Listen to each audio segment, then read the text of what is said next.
2001-এ আমরা আসতে পারিনি। তখন যে হত্যা, খুন, দুর্নীতি এবং সন্ত্রাস, জঙ্গিবাদ শুরু হয়েছিল বাংলাদেশে, যা বাংলাদেশকে আরও অনেক পিছিয়ে নিয়ে যায়। 2008-এর নির্বাচনে বাংলাদেশের জনগণ নৌকা মার্কায় ভোট দেয়, আওয়ামী লীগ পুনরায় সরকার গঠন করে। আমরা সরকার এসেই দেশের উন্নয়নে ব্যাপক কর্মসূচি আবার বাস্তবায়ন করতে শুরু করি। তারই ফলশ্রুতিতে আজকে সারা বাংলাদেশের আর্থসামাজিক উন্নতি হচ্ছে। বাংলাদেশ বিশ্বে একটা মর্যাদা পেয়েছে, আমরা উন্নয়নশীল দেশ হিসেবে স্বীকৃতি পেয়েছি।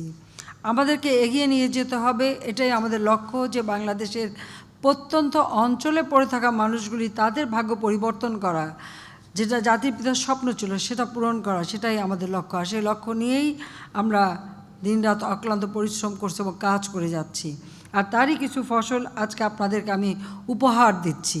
সবাইকে আমি এটুকু বলবো যে যে উন্নয়নের কাজগুলো আমরা সম্পন্ন করেছি, সেগুলি রক্ষণাবেক্ষণ, সেগুলি যেন ভালোভাবে ব্যবহার হয়, সেদিকে আপনারা বিশেষভাবে যত্নবান হবেন, সেটাই আমি চাই।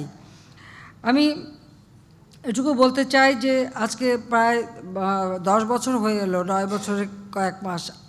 এর মাঝে বাংলাদেশে যে উন্নতি হয়েছে, যেটা আমরা 2008-এর নির্বাচনী ইশতেহারে আমরা ঘোষণা দিয়েছিলাম, দিন বদলের সনদ। আজকে বাংলাদেশের মানুষের জীবন মান পরিবর্তন হচ্ছে, উন্নত হচ্ছে। দিন বদলের যাত্রা আমরা শুরু করেছি এবং তা এগিয়ে যাচ্ছে।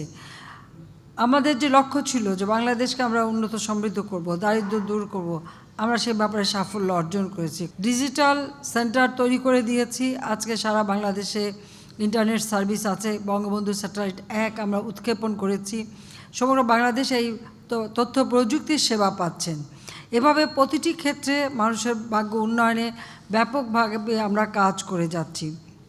আমি জানি না পৃথিবীতে কোনো দেশ এত দ্রুত এত অল্প সময়ের মধ্যে উন্নতি করতে পারে, কিন্তু আমরা সেই অসাধ্য সাধন করতে পেরেছি একটাই কারণে, সেটা হচ্ছে এই বাংলাদেশের জনগণ, যাদেরকে জাতির পিতা গভীরভাবে ভালোবাসতেন এবং তাদের ভাগ্য পরিবর্তনের জন্য নিজের জীবনকে উৎসর্গ করেছিলেন।